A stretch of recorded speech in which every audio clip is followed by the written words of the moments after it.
Services, सकोते bakery and नमकीन आणि सोनाई पशुहारमध्ये आपल्या सर्वांचं स्वागत। शिवसेनेचे नेते रामदास कदम आज आपल्या कट्ट्यावरती आलेले आहेत। कोकणातली शिवसेना रुजवण्यासाठी आणि वाढवण्यासाठी काम केलेले नेते अशी रामदास कदम यांची ओळख आहे। शिवसेनेचे गटप्रमुख ते राज्याचे कॅबिनेट मंत्री हा त्यांचा प्रवास झाला बाळासाहेबांच्या शिवसेनेमधनच। शिवसेनेसाठी रस्त्यावरची लढाई असो किंवा मग विधिमंडळात आवाज उठवायचा असो, रामदास कदम हे नाव बाळासाहेब ठाकरेंच्या मर्जीतलं होतं। त्यांचं आणि शिवसेनेचं नातं गेल्या 50 वर्षांचं आहे, पण या नात्यामध्ये आता काहीशी कटुता आली आहे।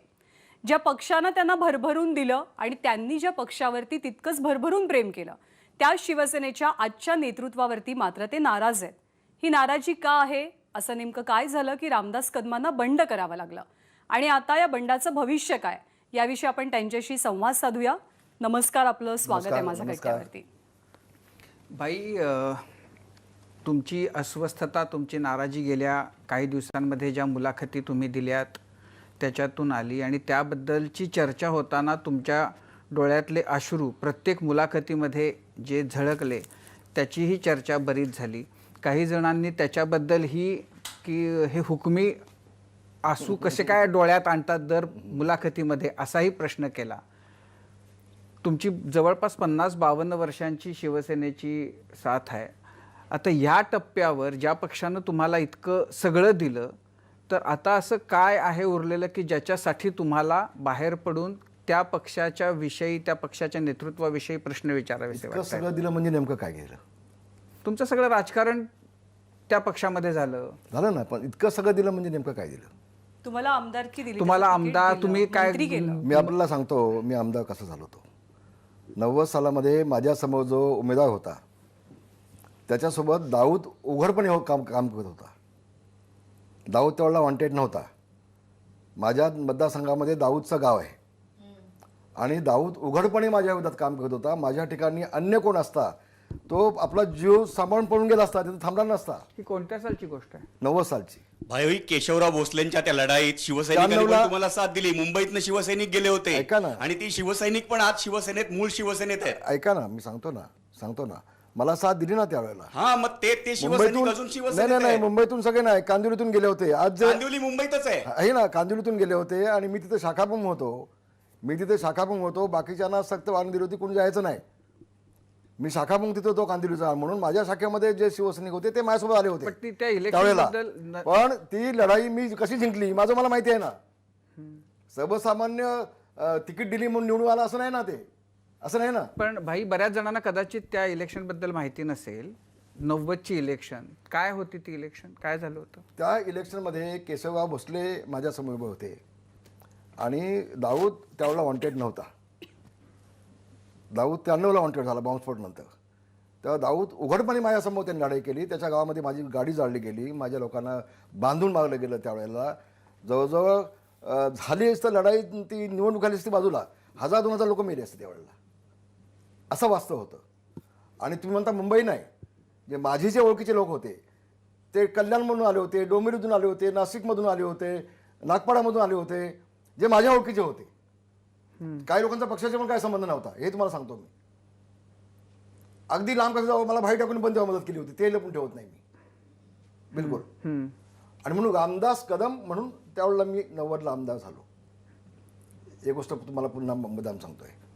नाही, जेव्हा तुमच्या अस्वस्थतेबद्दलचे प्रश्न, जेव्हा म्हणजे त्या अस्वस्थतेच्या बद्दल जेव्हा बोललं जातं, तेव्हा अर्थातच कुठल्याही पक्षातनं कोणी मला दिलं, साहेबांनी मला दिलं, त्याबद्दल कुठे दुमत नाही।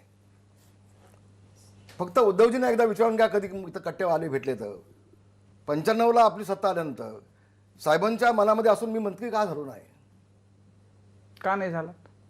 उद्धवजींना विचारून घ्या ना। मी आज बोलणार नाही उघडपणे। थापा कधी भेटला तर थापाला विचारून घ्या। थापा करणं तर साहेबांनी मला बोलून घेतलं, आमदार साहेब बघ तुझं कॅबिनेटला नाव होतं, पण माझ्या घरामध्ये भांडणं चाललेत, तुला घेऊ नका म्हणून भांडणं चाललेत, मा तुझ्या बाजूने उभी आहे। अगदी लांब कशाला, मा गेल्या त्याच्या आदल्या दिवशी बाबूराव याचे धारावीचे आमदार होते, ते गेले होते तिथे। ते साहेबांसोबत खेळत असताना मा त्यांना साहेबांना सांगतो, तेव्हा तुम्ही आमदारला शब्द दिलात मंत्री बनवतो म्हणून, का अजून बनवत नाही? जे साहेबांना माझ्यासाठी भांडत होते त्यावेळेला ते साक्षीदार आहेत।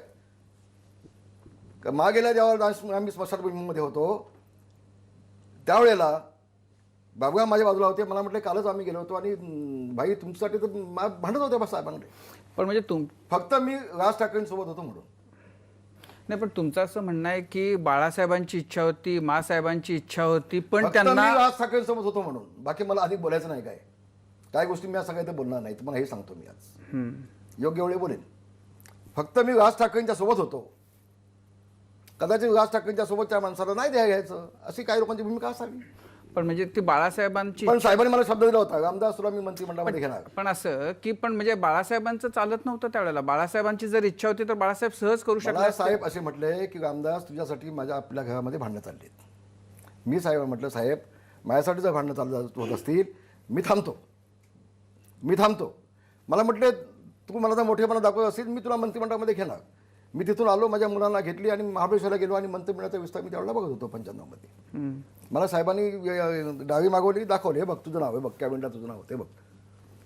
मी समोर सांगितलं साहेब माझ्यासाठी भांडणं होत असतील तर मी थांबतो. नाही, पण त्या उद्धव ठाकरे साहेबांच्या नजरेमध्ये माझी उंची वाढली, कमी झाली नाही. पण भाई त्या उद्धव ठाकरेंनी तुम्हाला नंतर मंत्री केलंच ना. कुठलं खातं दिलं हो? नाही, मंत्री केलं ना. कुठलं खातं दिलं हो?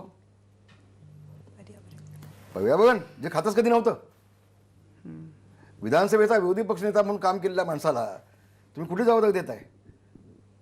उद्धवजींना एवढंच विचारा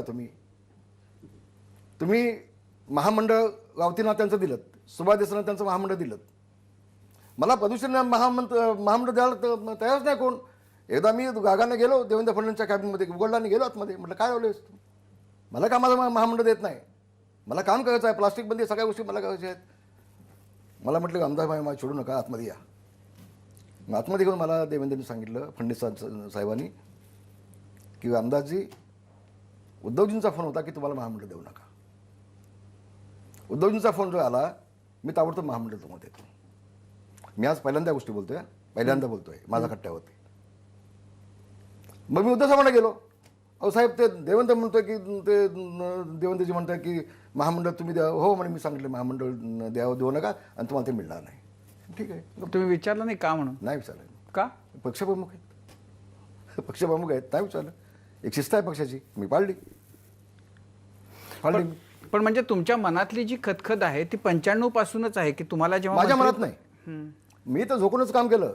95 पासून जी जी जबाबदारी साहेबांनी मला दिली तिथं मी जीवाची पर्वा न करता पूर्ण झोकून काम केलं. अजिबात खतखत नाही, बिलकुल नाही. नाही, शिवसेनेच्या आयुष्यामध्ये म्हणजे पक्षामधून प्रॉमिनंट नेत्यानं बंड करणं आणि स्वतंत्र काहीतरी करू पाहणे बंड नाही केलं. नाही, हे नवीन नाहीये. मी म्हणजे बंड ते नाही केलं. भुजबळांपासून बंड हा शब्द कृपा करून माझ्या बाबतीत तुम्ही वापरू नका. नाही, मी असं बाई, तुम्हाला सांगतोय. विनंती आहे, नाही, मी बाई, बंड नाही मी केलं. असं सांगतोय. मी राजीनामा दिला. नाही, पण तुम्ही अजून प्रश्नच माझा पूर्ण नाही झालेला. मी असं म्हणतोय की शिवसेनेच्या आयुष्यामध्ये बंड हे काही नवीन नाही. भुजबळांपासून त्याच्याही आधीपासून लोकांनी बंड केली आणि शिवसेनेला तडाखे देण्याचा प्रयत्न केला. आत्ताचं जे सुरू आहे त्याला तुम्ही बंड म्हणत नाही आहे, त्याला एकनाथ शिंदे आणखीन सगळी मंडळी त्याला उठाव म्हणतायत. जेव्हा राणेंचं बंड झालं होतं त्यावेळेला तुम्ही विरोधी पक्षानंतर नेते झाला होतात. शिवसेनेसाठी सगळ्यात चॅलेंजिंग म्हणजे आत्ताचं चॅलेंज सगळ्यात मोठं आहे, पण त्यावेळेला तुम्ही विरोधी पक्ष नेते झालात आणि राणेंचं एकूण सगळं स्वभाव आणखीन म्हणजे त्यांच्या कार्यकर्त्यांचा आक्रमकपणा, तर ते एक मोठं चॅलेंज त्यावेळेला शिवसेनेपुढं उभं राहिलं होतं. ते चॅलेंज आणि आत्ताचं चॅलेंज याच्यामध्ये तुम्ही काय फरक बघता? एक गोप्यस्फोट मला पुन्हा आज करावा लागेल. मी ते बोलतो आज, जी गोष्ट आतापर्यंत मी काही तोंड उघडलं नव्हतं. शिवसेना प्रमुखांनी मला गटनेता ताबडतोब केला. गटनेता केल्यानंतर नारायण गाडेंना च्या बाबतीमध्ये जो काय संघर्ष करायचा होता, अगदी कणकवलीपासून त्यांच्या बंगल्याच्या समोर जाऊन सभा घेण्यापासून, तेव्हाही मुंबईतनं लोक नेली होती आम्ही. हां, तुमच्या माहितीसाठी सांगतो. आणि मी ते बंड मोडून काढण्यामध्ये यशस्वी झालो. आणि ज्यावेळेला विधानसभेचा विरोधी पक्षनेता नेमाची वेळ आली त्यावेळेला मी विधिमंडळामध्ये सगळ्या आमदारांच्या सह्या घेत होतो. एवढ्यात सुभाष देसाई बाहेर गेले. त्यांनी उद्धवजींना फोन केला. 10 मिनिटामध्ये मला उद्धवजींचा मेसेज आला होता बाहेर या म्हणून. मला म्हटलं सह्या थांबवा तुम्ही. मी थांबवले सह्या. आणि नंतर काही दिवसांनी गोपीनाथ मुंडे, प्रमोद महाजनजी आणि उद्धवजी हे शिवालयामध्ये बसले होते आणि मला आणि गजानन कीर्तिकांना असं कळलं की ते विरोधी पक्षनेतेपद मुंडेंना देत आहेत. बर. मग गजाभाऊ आणि मी आम्ही दोघे गेलो शिवालयामध्ये. आम्ही बाहेर थांबलो होतो आणि आतमध्ये तिघांची बैठक चालू होती. बाहेर 1 तासानंतर आल्यानंतर महाजन साहेबांनी माझा हात पकडला आणि बाहेर मीडिया सगळी होती, मीडियासमोर घेऊन गेले मला हात पकडून. उद्धवजी, मुंडेजी, महाजनजी आणि मी आणि गजाभाऊ. आणि तिथं उद्धवजींनी पाठिंबा जाहीर करून टाकला मुंडेनं. तिथे मुंडेजींना विरोधी पक्षनेत्यासाठी उद्धवजींनी पाठिंबा जाहीर करून टाकला. ते सगळे गेल्यानंतर उद्धवजींनी आम्ही बसलो शिवालयामध्ये. म्हटलं आपली मेजॉरिटी असताना, आपल्याकडे जास्त आमदार असताना आपण त्याला काय येतो विरोधी पक्षनेता? नाही तसं नाही. ते मी त्यांना सांगितलं तुमचं झालं तर तुम्ही करून घ्या, पण मेजॉरिटी आपली आहे ना. मग दुसऱ्या वर्षी मी सगळ्या आमदारांना घेऊन बाबासाहेब कुपेकरांकडे गेलो की बाबा आमची मेजॉरिटी आहे तर विरोधी पक्षनेता अन्य कसा कोण होऊ शकतो? तर मला म्हटलं तुम्ही पक्षप्रमुखांचं पत्र आणा, लेटर आणा. त्यांनी पाठिंबा दिला आहे. म्हटलं समजा यदा कदाचित मीडियातून पाठिंबा देणार आणि तुम्हाला तसं पत्र दिलं आहे का लेखी? मला म्हटलं तुम्ही घेऊन या. मग तिथून मी बाहेर दत्ताजी नायडू साहेबांची कॅबिन होती, तिथे मी आलो तर सुभा देसाई उद्धवजींना फोन लावत आहेत. मी त्यांच्या पाठीमागे उभा आहे की तो तुमच्याकडे पत्र मागायला येईल, त्याला देऊ नका तुम्ही ते. हो. मी देसाईने म्हटलं देसाई तुमच्या वाटेशी उभा आहे, मी मागे उभा आहे तुमचा एकतर म्हटलं मी. मग तुमचा फोन आला मला. म्हटलं माझ्या भावनेशी खेळणं असाल तर मी उसाने देऊन टाकतो आमदारकीचा. 10 मिनिटांनी शिवसेना प्रमुखांचा फोन आला. हे पहिल्यांदा बोलतोय आज. 10 मिनिटांनी शिवसेना प्रमुखांचा फोन आला. रामदास कुठं आहेस तू? म्हटलं विधान भवनला आहे. तू येता पडतो निघून. मी काय केलं, मी गेलो शिवालयामध्ये, उद्धवचं पत्र टाईप करून घेतलं माझ्या पाठिंब्याचं आणि गेलो साहेबांकडे. साहेब म्हटलं काय झालं रामदास? म्हटलं असं असं आहे, मी नवीन माणूस आहे, मी नालायक असेल, मी त्या पदाला लायक नसेल तर दत्ताजी नायडूंपासून आपले नेते आहेत ना, त्यांना द्या ना तुम्ही विरोधी पक्षनेतेपद. पण आपण भाजपला आपण का देतोय? मुंडेजींना आपण का देतोय? तर तुझं म्हणणं योग्य आहे. मला म्हटले मेजॉरिटी आपली आहे.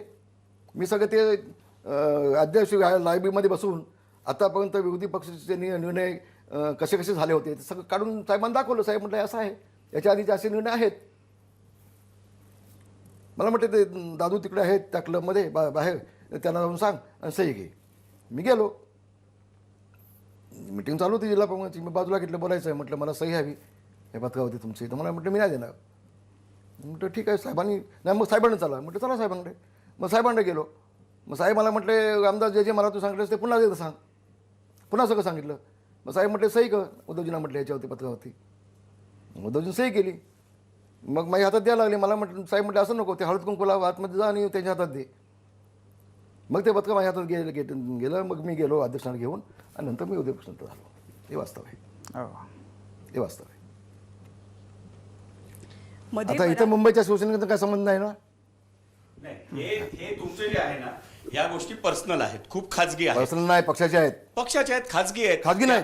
त्या जाहीररित्या हे बघा, घडल्या. हे बघा, पण जाहीर ऐकून घ्या प्लीज. जेव्हा होतात ना, खाजगी नाही त्या. नेता हा एकटा जरी मी असला तरी सांगितलं, त्याच्या मागे आपल्या- कार्यकर्त्यांची ताकद असते. आपल्या कुठल्याही- तो नेता काँग्रेसचा असेल तर काँग्रेसचे कार्य करतात, राष्ट्रवादीचा असेल तर माझी मुलाखत राष्ट्रवादीचे घेत आहे. माझं कार्य, ऐका आणि तुम्ही. शिवसेनेचा नेता असेल तर त्याच्या मागे शिवसैनिक असतात मला कायम. वाटतं माझी मुलाखत आपण घेत आहे. बरोबर आहे. Please please. बरोबर आहे. माझी पण नाही तुम्ही म्हटलं प्रत्येक वेळेला तुम्ही पॉइंट आउट करताय माझ्याकडे, त्याच्यामुळे मलाही पण माहिती आहे या तेच मुंबईत मी तुम्हाला काय माझाही सांगतोय? जन्म झालाय, माझीही वाढ मुंबईत झाली, त्यामुळे मी बघतोय. माझी नुसती वाढ मुंबईत नाही हो, मी अख्ख्या महाराष्ट्रात काम केलंय. आणखी आपल्याला सांगतो, हा विषय माझा खाजगी नव्हता, हा पक्षाचा विषय होता. आणि माझं मत असं होतं की मला बनवायचं नसेल चालेल, पण आपले दत्ताजी नायडू आहेत, गजानन कीर्तिकर होते, आमचे नेते होते, आणखी त्याला तुम्ही द्या. माझा खाजगी विषय कसा होऊ शकतो? हा पक्षाचा विषय आहे. हा विषय माझा खाजगी नाही. त्याच्याबद्दल माझं काहीच म्हणणं नाही. हा माझा विषय खाजगी नाही आहे, हा पक्षाचा विषय होता. पक्षाचा विषय होता. आणि म्हणून मी संघर्ष केला मग. आणि आपण सगळ्यांनी पाहिलात तो. आपण सगळ्यांनी पाहिलात. पण भाई म्हणजे जी असं म्हणू आपण की तुमच्या मनामध्ये आता ह्या ठसठसणाऱ्या गोष्टी आहेत ज्या तुम्ही बोलताय की 95 मध्ये तुम्हाला मंत्री व्हायचं होतं किंवा तुम्हाला करणार होते, झालं नाही, तुम्हाला विरोधी पक्ष नेते मिळणार होतं, मिळालं नाही, तेव्हापासून उद्धव ठाकरे आणि तुम्ही यांच्यामध्ये जसे संबंध असायला हवे होते तसे नव्हते, अशी स्थिती आहे. चांगले होते. माझ्या मनामध्ये कुठली गोष्ट ठेवत नाही. मी कसं आहे सांगतो, मी उघड्या मनाचा माणूस आहे. तुमच्याकडे जर मी बोट टाकून बोललो होतो, माझ्या मनामध्ये कधी काय नसतं भाऊ. मी मोकळ्या मनाचा माणूस आहे. मी हां, बिलकुल मोकळ्या मनाचा माणूस आहे. तेव्हा उद्धवजींच्या बाबतीत मी कधी अविश्वास कधीच दाखवला नाही. उद्धवजींनी जे जे मला सांगितलं सगळं मी केलं, सगळं मी केलं. अगदी नारायणच्या वेळेला देखील उद्धवजींच्या गाडीच्या पहिल्या सीटवर मी बसला असायचो. एकदा एक प्रसंग असा होता, त्या कणकवलीच्या निवडणूकमध्ये नारायणच्या लोकांनी याचा रस्ता बंद केला होता सगळा. गाडीमध्ये पुढे मी बसलो, तुम्ही उतरलो खाली उतरलो. 10-15 मिनटं एकटा लढलो आणि मग शेवटी उद्धवजींचा दरवाजा उघडला. म्हटलं साहेब तुम्ही उतरा, मी आहे, माझा जीव आहे, तुमच्या कसा धक्का लागू देणार नाही. आणि आम्ही घुसलो आतमध्ये, गेलो पलीकडे बिलकुल. तेव्हा उद्धवच्या माझ्या मनामध्ये उद्धवच्या बाबत आकाश वगैरे असं काही नव्हतं. पण मग बिनसायला बिघडायला सुरुवात कधी झाली? सुरुवात झाली ही आत्ता गेल्या 3 वर्षापासून. मला एकदा मातोश्री बोलावलं आणि मला सांगितलं की तुम्ही याच्यापुढे मीडियासमोर जायचं नाही, बोलायचं नाही. मी तर बघत बसलो त्यांच्या वेगळे. मी का विचारलं नाही. मग म्हटलं तुम्ही असं का विचारलं नाहीत का? ते आमच्याकडे पद्धत आहे, शिस्त आहे की पक्षप्रमुखाला उलटं विचारायचं नाही. मी गप्प बसलो. काही झालं तर तुम्ही मीडियासमोर जायचं नाही. मी नाही गेलो. 3 वर्षामध्ये मी फक्त एक पत्रकार परिषद घेतली. माझी अगदी अन्याय जास्त झाला तेव्हा मुंबईला येऊन मी एक पत्रकार परिषद घेतली होती, तुम्हाला आठवते सगळ्यांना. मी नाही आलो 3 वर्षामध्ये. तोंड दाबून बिकाचा सण केला मी, बिलकुल. आणि मग मला वाईट वाटलं की माझ्यावरती हा सण अन्याय का होतोय. मला तुम्ही म्हणजे ज्या खात्यात काय ना असं खातं देत आहे, मला तुम्ही माझं प्रदूषण महामंडळ देत नाही, मला तुम्ही सांगताय की आता तुम्ही मीडियासमोर जायचंच नाही. ह्या सगळ्या गोष्टीनंतर मी मराठवाड्यामध्ये 10 जिल्हे माझ्याकडे होते. मराठवाड्याचे 10 जिल्ह्यामध्ये मी प्रचंड काम केलं ना. मी त्यांना किती वेळा घेऊन गेलो उद्धवजींना. किती वाटप त्यांच्या हस्ते मी केलं आहे, उद्धवजींच्या हस्ते प्रचंड वाटप केलं ना मी. नाही पण भाई, एक प्रश्न जो म्हणजे जेव्हा अन्याय किंवा आपल्या तोंड दाबून बुक्क्यांचा मार वगैरे ही जी सगळी भावना आहे ना, पण जर आपण अगदी सुरुवातीपासून बघितलं तर तुम्ही वयाच्या काय 15-17व्या वर्षी 18 वर्ष, शिवसेनेमध्ये आलात. मग त्याच्यानंतर तुम्हाला काय शाखा प्रमुख, विभाग प्रमुख, आणखीन काय नाही, मी विभाग प्रमुख कसं झालोच नाही. मी शिवसैनिक, गटप्रमुख, उपशाखा प्रमुख, शाखा प्रमुखाचा आमदार. तर त्याच्यामुळे आमदार, मंत्री, विरोधी पक्ष नेता असं सगळं मिळालं. आता तुमच्या कुटुंबामध्ये तुमच्या मुलाला आमदारकी मिळाली. वयाच्या 70च्या टप्प्यात आल्यानंतर कोणताही पक्ष कोणत्याही व्यक्तीला आणखीन काय देऊ शकतो? आता तुम्हाला आणखी एक गोष्ट सांगतो मी आपल्याला, त्याचाही खुलासा करणं आवश्यक आहे. महाराष्ट्राला कळू देत ते. माझ्या मुलाला आमदारकी दिली, तिकीट दिलं. मला सांगितलं तुम्ही बोलायचं नाही, ठीक आहे. पण माझ्या मुलाला आमदारकी दिल्यानंतर त्याला पाडायचा प्रयत्न झाला ना पक्षाकडून. त्यालाही पाडायचा प्रयत्न झाला ना. जसं गुहागरमध्ये 2009 सालामध्ये मला पाडलं गेलं पक्षाने. मला पाडलं. मी आज नाही बोलणार, ते बोलणार एक दिवस, मी आज नाही बोलणार त्या बाबतीमध्ये. तसं माझ्या मुलाच्या विरोधात देखील अपक्ष उमेदवार उभा केला गेला पाडण्यासाठी. तिथे लढाई अशी झाली, एका बाजूला राष्ट्रवादी, काँग्रेस, RPI, भाजप पण युती असताना त्यांनी राष्ट्रवादीसोबत, मनसे, शिवसेनेचे जे माजी आमदार वगैरे सगळे जे होते त्यांनी उघडपणे राष्ट्रवादीचं काम केलं. हे सगळेजण एका बाजूला आणि यांनी एक उभा केलेला एक अपक्ष, यांनी उभा केलेला एक अपक्ष, असे सगळे एका बाजूला आणि माझा मुलगा एका बाजूला. अशी लढाई झाली आणि आपण ते जिंकलो. राष्ट्रवादीकडून तो मतदारसंघ मी खेचून आणला आणि आता माझ्या मुलाला मुळासकट उठून टाकायचा प्रयत्न झाला. मुळासकट म्हणजे संपवायचाच. आता आणखी एक गोष्ट मला सांगायला हवी. उदय सामंत माझ्या घरी आला होता परवाशी. मी त्याला विचारलो आम्ही काय घोडे मारले मातोश्रीचे. तर म्हटलं भाई मला माहिती नाही, पण 7-8 बैठकीला मी होतो मातोश्रीच्या. तिथं असं ठरलं की कदम खानदाला पूर्णपणे संपून टाकायचे राजकारणातून. त्याच्यामध्ये सुभा देसाई होते, आदित्य ठाकरे होते, विनायक राऊत होते, मिलिंद नार्वेकर होते, ते 5-7 लोक होते. आणि कदम कुटुंबियांना राजकारणातून पूर्ण संपून टाकायचा. एक आमदार नसला तर चाललं आपल्याला. आणि मग तिथे योगेशचे जे पदाधिकारी होते ते सगळे बदलले गेले, काढले गेले. तर ज्यांनी राष्ट्रवादीचं काम केलं त्या सगळ्यांना पदं दिली गेली. तिथले नगरपालिकेमध्ये जे एबी फार्म होते ते स्थानिक आमदार म्हणून त्याला न देता राष्ट्रवादीच्या लोकांना बोलून घेऊन आयात करून त्यांच्या हातात दिली गेली, यांना पोटं बाजूला करून ठेवला. पण भाई कारण काय? तुम्ही आता 3 वर्ष, तुम्ही पण तुमचे सोर्सेस आहेत, तुमचे लोक आहेत, तुम्हाला कारण ओळखणारे एवढंच लोक आहे, आहेत. कारण तुम्हाला कळलं का उद्धव अनिल ठाकरेंना परब का? अनिल परब त्याला कारण आहे. अनिल परबच्या रिसॉर्टच्या बाबतीमध्ये जे घडलं, त्यांचं म्हणणं असं होतं की त्याची माहिती मी किरीट सोमय्याला दिली. आता मला सांगा, अनिल परबचा रिसॉर्ट हे काय शिवसेना भवन नाही ना, की शिवसेनेची मालमत्ता नाही ना. अनिल परबनी याच्या आधी विधानसभेच्या निवडणुकीला तो माजी आमदार जो आहे राष्ट्रवादीचा, त्याला 3 वेळा मातोश्री आणला होता. संजय राऊतना शपथ घालून विचारून घ्या त्याला, त्यांनी पाहिलं की नाही ती मातोश्री त्याला. आणि त्याला तिकीट द्या म्हणून अनिल परबचा हट्ट होता, रामदासबाईंच्या मुलाला देऊ नका, यालाच तिकीट द्या. आणि ते त्याला जमलं नाही म्हणून त्याला पुन्हा शिवसेनेमध्ये आणायचं आणि त्याला आमदार करायचा आणि योगेशला संपवायचा, असं हे कटकारस्थान सातत्यानं हे चालू होतं.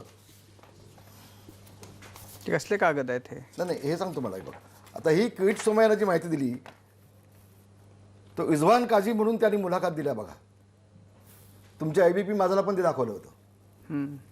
त्यांनी समोर येऊन सांगितलं होतं, हा RTI काय करत आहे की किरीट सोमय्याला सगळी माहिती मी दिली, कारण माझा वाळूचा व्यवसाय आहे, तिथून अनिल परबची माणसं माझ्याकडनं हप्ते मागत होते आणि म्हणून सगळं हे केलं. हे तर तो उघडपणे तो सांगतोय नंतर.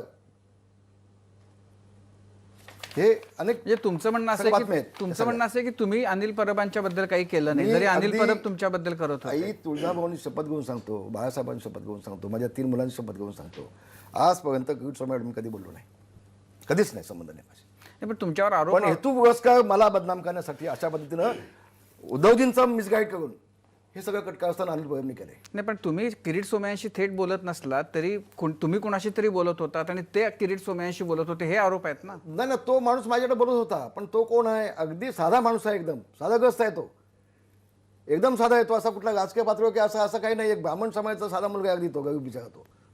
पहिला मी महिन्याचे 10,000 रुपये देत होतो त्यावेळेला, अगदी खरं सांगतो मला मी. असा आहे तो. कशासाठी? तो माझ्याकडे बाकीचं काम करायचं, काही माहिती मागवणं, हे मागवणं, ते काम करत होतं. 1-2-3 महिने काम त्यांनी केलं. हे वास्तव. मी माझ्या आयुष्यामध्ये कधीच खोटं बोललो नाही राजीवजी, कधी खोटं बोललो नाही. पण एक गोष्ट मी केली असेल तर मी समोर सांगितलं असतं ना, होय माझ्या मुलाच्या मुळावर त्या उठला म्हणून मी केलं, मला कुणाची भीती आहे, मी बोललो असतो ना. मी काय घाबरतोय कुणाला? अनिल परबला? पण म्हणजे झालं त्याच्यामुळं तुम्हाला तुमचं तर बरंच झालं ना तुमच्यासाठी. अनिल परब अडचणीत आले या निमित्तानं.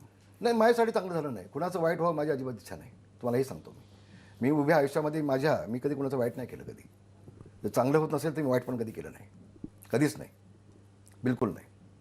भाई, तुम्ही आता आदित्य ठाकरेंचा उल्लेख केला. जेव्हा तुम्ही पर्यावरण मंत्री होता अजून तेव्हा उल्लेख नाही केला मी. आता बैठकीत आदित्य ठाकरे उपस्थित असायचे असं तुम्ही आता म्हटलं, तर जेव्हा तुम्ही पर्यावरण मंत्री होता तेव्हा आदित्य ठाकरेंचा खूप हस्तक्षेप व्हायचा तुमच्या डिपार्टमेंटमध्ये, ते बैठकांना उपस्थित राहायचे असं म्हटलं जातं. तुम्ही एकदा नाराजी व्यक्त केली होती. मी हस्तक्षेप म्हणणार नाही, कारण आदित्य ठाकरे हे बाळासाहेबांचे नातू आहेत, उद्धवजींचे सुपुत्र आहेत, आणि ते एखादी गोष्ट आम्हाला सांगतात तेव्हा तो आम्हाला आदेश असतो ना. तर गेल्या 1.5-2 वर्षापासून ते काका ही मिटिंग लावा, या अधिकाऱ्यांना बोलवा, सचिवांना बोलवा, प्रदूषण नियंत्रण महामंडळ अधिकाऱ्यांना बोलवा, बैठका लावा. मी लावायचो, ते यायचे त्या बैठकामध्ये. हे तुम्ही सगळ्यांनी पाहिले की मंत्रालयामध्ये, आणि 1-2दा नाही, किमान 50 वेळा झाले. हे अपवाद म्हणून एकदा असं नाही ना. माझ्या खात्यामध्ये सातत्याने येत होते ते, अगदी मला बैठका लावायला सांगत होते, मी लावत होतो बैठका. वस्तुस्थिती वास्तव आहे, त्यांनी नाही सांगावं.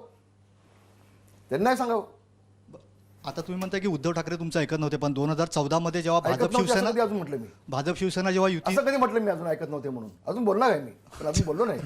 तर 2014 मध्ये जेव्हा चुकीचं बोलतो. 2014 मध्ये जेव्हा भाजप शिवसेना वेगळं झालं तेव्हा भाजप शिवसेना एकत्र येण्यासाठी तुम्ही आणि दिवाकर राऊत यांनी खूप प्रयत्न केले, उद्धव ठाकरेंना समजावून सांगितलं, तेव्हा कुठे युती आता झाली? तुम्ही आपण मुद्द्यावर आला, तुमचा मी अत्यंत आभार आहे. त्यावेळेला मी उद्धवजींना विनंती केली, नेत्यांची बैठक होती, उद्धवजींना विनंती केली. इव्हन माझा एक जवळचा मित्र आहे, त्यांचे आणि मोदीजींचा वडील बंधू आहेत, त्यांचे संबंध होते. तर मी उद्धवजींना त्यांचं बोलणं पण करून दिलं होतं. मी उद्धवजींना म्हटलं 2 पावलं मागे आपण मोदीजींना भेटा आणि आपण राष्ट्रवादी काँग्रेससोबत नको जाऊया. बाळासाहेबांच्या आत्म्याला ती शांती लागणार नाही, त्यांना ठीक वाटणार नाही, आणि हे पाप होईल आपल्याकडनं साहेब म्हटलं. तर माझा एक दिनेश शर्मा माझा इंडस्ट्रियल मित्र आहे, त्यांचे संबंध आहे, तर त्यांच्याकडून मी त्यांना बोलणं पण करून दिलं होतं उद्धवजींना त्यावेळेला. आणि म्हटलं साहेब, मुख्यमंत्रीपदासाठी आपण राष्ट्रवादी काँग्रेससोबत नाही जाऊया, कारण साहेबांनी उभा अख्खा आयुष्य संघर्ष केला राष्ट्रवादी आणि काँग्रेससोबत. मैत्री असेल कदाचित, मला माहीत. मी कधी 50 वर्षामध्ये शरद पवार साहेब आणि बाळासाहेब यांची मैत्री मी कधी पाहिली नाही 50 वर्षात. मी साहेबांसोबत पण होतो. आता हे मैत्री होती कशी होती मला माहीत नाही, पण साहेब काय काय त्यांना बोलत होते हे आपण सगळ्यांनी पाहिले. मी म्हटलं काँग्रेससोबत आणि राष्ट्रवादीसोबत उभा अख्खा आयुष्य साहेबांनी संघर्ष केला आणि हिंदू हृदय सम्राट म्हणून संबंध जगामध्ये त्यांना ख्याती मिळाली. आपण हे पाप आपल्याकडं नको होऊ देत.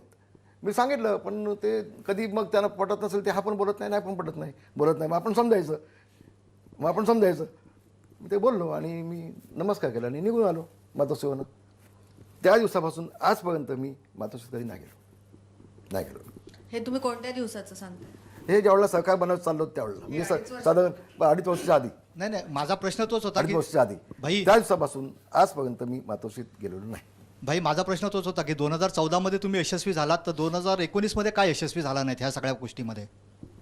आता का मी यशस्वी झालो? मी प्रयत्न केले, त्याला यश नाही आलं तर मी काय करणार? मला सांगा. प्रयत्न केले मी, माझ्या अगदी अंतकरणापासून प्रयत्न केले.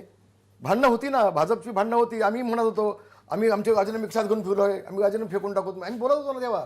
पण कधी महानगरपालिका निवडणुकीमध्ये ज्यावेळेला भाजप शिवसेना आमनेसामने होती राजीव साहेब, तेव्हा आम्ही बोलत होतो ना. हे मी बोललोय पहिल्यांदा. हे वाक्य पहिलं माझं आहे. पण खरंच होते का राजीनामे कशात? आता जेव्हा साहेब सांगतील तेव्हा राजीनामा द्या ना, त्याचा अर्थ तोच ना. त्याचा अर्थ काय शब्दशः घ्यायला नको ना आपण. नाही, नंतर खरंच म्हणजे हा प्रश्न विचारला तर दाखवण्यासाठी काही मंत्र्यांनी असे दाखवले पण होते म्हणून दाखवलं ना. तुम्ही काही म्हणताय, मी नाव घेतो ना. माझा हाच स्वभाव आहे ना. माझा स्वभावाचा आहे ना. मी नाही कधी काही लपून ठेवत कुठलं आहे ते आहे, नाही ते नाही तर ते तेवढं आम्ही बोललो नाही. नाही, मला सांगा मोठे साहेब, भाजपला कमळाबाई किती वेळा बोलले मला सांगा? बोलले ना, पण त्यांनी तुटू दिलं नाही. त्यांनी तुटू नाही दिलं. साहेब बोलले नाही असं भाग नाही. साहेब पण टीका करायचे, पण त्यांनी तुटेपर्यंत आणलं नाही. तुटलं नाही कधी, तोडलं नाही कधी. पण शिवसेनेचा हा आरोप आहे की युती तर भाजपनं तोडली. हे बघा, माझ्या माहितीप्रमाणे उद्धवजींनी सांगितलं देवेंद्रजींना, मला मुख्यमंत्री करणार असेल तर या, नाही तर मातोश्री यायचं नाही. ते मातोश्रीवरती यायला निघाले होते. 5-6 त्यांनी फोन पण केले. ही जी माझी माहिती आहे. आपण उद्धवजींना विचारून घ्या वाटल्यास. असं बोलणं चुकीचं आहे ना. चुकीची माहिती लोकांसमोर का सांगताय तुम्ही? पण ते तर म्हणतात त्याला मुख्यमंत्री व्हायचंच नव्हतं. नाही, त्यांचं म्हणणं असं होतं की अमित शहा साहेबांनी सांगितलं की 2.5 वर्ष तुम्हाला आम्ही मुख्यमंत्री देणार, असं त्यांचं म्हणणं होतं ना. पण त्यांना स्वतःला मुख्यमंत्री व्हायचं नव्हतं असं ते वारंवार सांगतायत. पवारांनी सांगितलं म्हणून ते मुख्यमंत्री झाले, इच्छा नसताना. मला आज यावरती बोलायचं नाही. मला पुष्कळशी माहिती आहे याबाबतली आहे. संजय राऊतांना बोलून घ्या आणि त्यांना विचारून घ्या. नाही पण भाई आता त्यांच्या मुलाची विषय- शपथ घेऊन. नाही पण भाई आता विषय हे सगळं नाटक संजय राऊतांनी एका रात्रीत कसा बदल केला ते त्यांना त्यांच्या मुलाची शपथ घालून त्यांना विचारा. म्हणजे सगळं प्रकरण समोर येईल तुमच्या. मी कशा बोलू? पण भाई आता तुम्ही विषय काढलाय तो अर्धवट सोडू नका, कारण सगळ्या महाराष्ट्राला हेच माहितीये की नेहरू सेंटर मधल्या बैठकीत उद्धव ठाकरेंना मुख्यमंत्री तुम्ही व्हा असं पवारांनी सांगितलं आणि म्हणून झाले. तर आता तुमच्याजवळ असलेली माहिती द्या एक आम्हाला. मला ताई सांगा, पक्ष आपला चालवायचा आहे. शरद पवार तुमचा पक्ष चालवत नाही ना. शरद पवार त्यांच्या पक्षाचं बघणार ना. आमच्या पक्षाच्या बैठकीमध्ये मालाडमध्ये रिट्रीट हॉटेलमध्ये जी आमदारांची बैठक झाली, त्या बैठकीमध्ये उद्धवजींनी एकनाथ शिंदेला बोट टाकून दाखवलं की मला मुख्यमंत्री व्हायचं नाही, मला या शिवसैनिकाला मुख्यमंत्री बनवायचं आहे. ही 2 दिवस आधी बैठक झाली. एवढं मला माहिती आहे. त्या बैठकीमध्ये मी होतो. हे मला माहिती आहे. शरद पवारांना त्यांना माझं म्हणणं पुढं तेच आहे. आणखी जर मला वेळ देणार असाल पुढं बोला ना तुम्ही. त्या विषयावर मी येणार पुढं ना. शरद पवारांनी उद्धवजींना मुख्यमंत्री बनवून त्यांना जे साध्य करायचं साध्य केलंच ना. शेवटी त्यांचा हेतू साध्य झाला ना. हेच तर मला पुढे म्हणायचं आहे. कोणता हेतू? ते शिवसेना फोडायचं काम, शिवसेना संपवायचं काम. आता तुम्हाला मी फाईलमध्ये एक गोष्ट आणखी आणली. हे पत्र मी राजीवजी तुमच्यासाठी मी आणल्याची कॉपी माझ्याकडे आहे, ठेवा तुमच्याकडे. हे मी उद्धवजींना पत्र दिलं आहे 21ला, बघा ना, 27/10/21ला मी त्यांना पत्र दिलं आहे. हे पत्र आपण वाचून बघा फक्त. जे तुमच्या लक्षात येईल की शरद पवार साहेबांनी उद्धवजींना बसून शिवसेना संपवण्याचा घाट कसा केला होता. मी सांगतो तुम्हाला तोंडी आता 2 मिनिटामध्ये. आमच्या कोकणामध्ये कुणबी समाज जास्त आहे आणि तो जवळजवळ 90% सगळा शिवसेनेमध्ये आहे. व्हाया तटकरी, व्हाया अजितदादा, शरद पवार साहेबांनी कोकणातल्या 100 कुणबी समाजाच्या लोकांची बैठक घेतली. माझे त्याचे फोटो आहेत, मी उद्योग जनते फोटो पाठवले आणि त्याला सांगितलं की तुम्हाला मी तुमच्या कुणबी भवनसाठी 5 कोटी रुपये देतो, तुम्हाला मी एक MLC देतो आणि कोकणामध्ये काही मतदारसंघ मी कुणबी समाजासाठी उमेदवारी देतो, फक्त तुम्ही शिवसेनेतून राष्ट्रवादीमध्ये या सगळ्यांनी. हे सगळं झाल्यानंतर त्यांनी ताबडतोब 5 कोटी रुपये शासनाचे कुणबी भवनसाठी दिले. ते चेक देताना फोटो माझ्याकडे आहेत सगळे. आणि शिवसेनेचे पदाधिकारी त्यांचा राष्ट्रवादीमध्ये प्रवेश करून घेतला, त्याचे फोटो माझ्याकडे आहेत, माझ्या मोबाईलमध्ये आहेत, मी पण देतो आता. ते प्रवेश करून घेतला अधिकृतपणे. हे पत्र माझं गेल्यानंतर उद्धवजींनी जयंत पाटलाला फोन केला, अहो हे कसं काय, तर नाही म्हणून सगळं तटकळून केलं आणि मग मला जाऊन प्रवेश करून घ्यायला लागला सगळं. तुम्ही मग म्हटलात ना कसं, ते हे असं.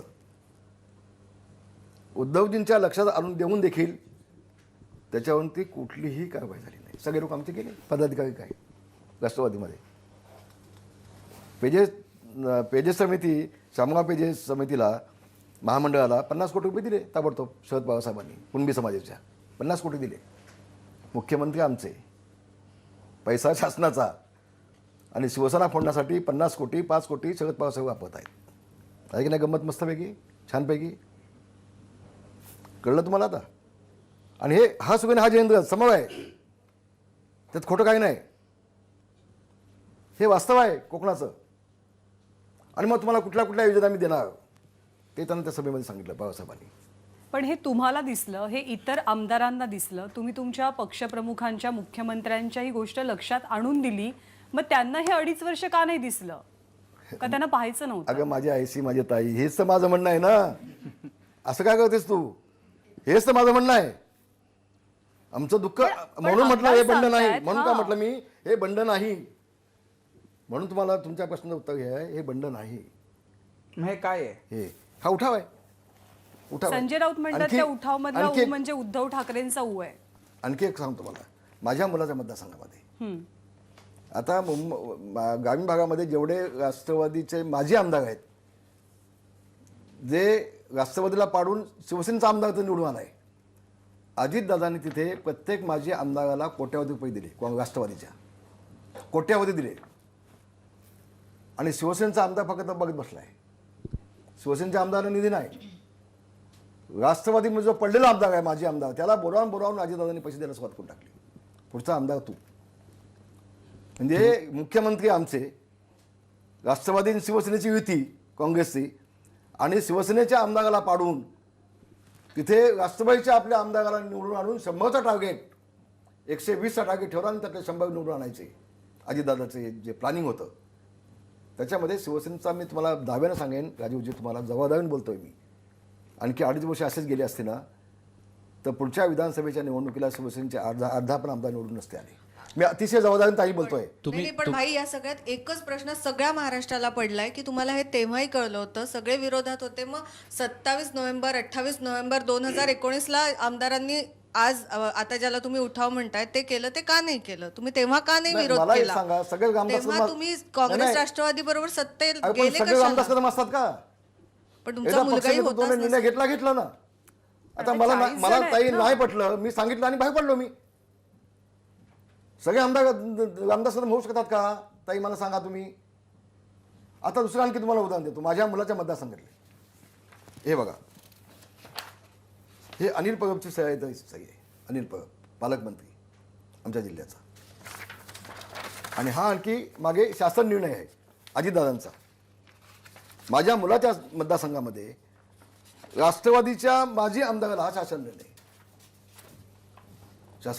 हे घ्या, तुमच्याकडे कॉपी आणली मी, तुम्ही ठेवा. तुम्ही एक मिनिट मला बोलू दे ना, संपू दे ना माझं. तर हे कोट्यावधी रुपयाची कामं ही माझी आमदाराला दिली राष्ट्रवादीच्या, माझ्या मुलाच्या मतदारसंघात. माझ्या मुलाच्या मतदारसंघामध्ये राष्ट्रवादीच्या माजी आमदाराला दिल्लीत कामं सगळी. माझं हे उदाहरण स्वतःचं आहे. ही अशी जर अवस्था असेल, मला आपण सांगा, तर पुढच्या वेळेला शिवसेनेचे किती आमदार निवडून येणार होतं आणि आमदारांनी काय करायला होतं? संपून जायचं शिवसेनेच्या.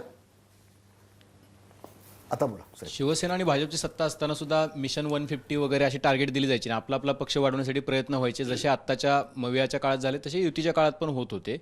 आत्ताच्या मात्र त्या काळामध्ये ते मुख्यमंत्री किंवा पक्षप्रमुख असतानाच्या काळामध्ये ती लोक त्याच्यावरती एक वचक असायचा. पण पक्षप्रमुख ज्याला मुख्यमंत्री झाले स्वतःच उद्धव ठाकरे, त्यावेळेला ते हे सगळं रोखण्यात अपयशी झाले. ते मुख्यमंत्री म्हणून पात्र नव्हते असं तुम्हाला वाटतंय? नाही, मी सांगतो आपल्याला, कोरोनाचा जो काळ होता त्याच्यामध्ये उद्धवजी बाहेर पडू शकले नाहीत आणि नंतर ते आजारी पडले आणि त्याचाच फायदा नेमका अजितदादांनी घेतला. आता अजितदादांना मला त्यांचं कौतुक केलं पाहिजे, कारण अजितदादा हा माणूस, त्याची प्रशासनावर चांगली मांड आहे. प्रशासन कसं चालवावं हे अजितदादांना शिकावं. मी जवळनं पाहिलं अजितदादाचं काम, मी पाहिलं त्यांचं काम. त्यांनी त्यांच्या पक्षाचं काम केलं, त्यांना लहान मोकळे मिळालं सगळे. हो, आणि मग आता 100 आपण आणायचे, आपले शिवसेना संपवायची. जे शिवसेना प्रमुखांच्या वेळेला, जे बाळासाहेबांच्या वेळेला जे शरद पवार साहेबांना जमलं नाही, तर या वेळेला त्यांनी तो संधी साधली. उद्धव ठाकरे म्हणत होते ना की तुम्ही माझ्याकडे आला असतात मातोश्रीवरती तर आपण एका मिनिटात सत्तेतून बाहेर पडलो असतो, तुम्ही का सांगितलं नाही? भजी खाणार येऊन काय करणार, ते तर सांगा. त्यांचं म्हणणं एवढंच होतं एकनाथ शिंदे गटाचं की तुम्ही राष्ट्रवादीला सोडा, आम्ही आलो. तुम्ही राष्ट्रवादीला सोडा, आम्ही आलो मातोश्रीमध्ये.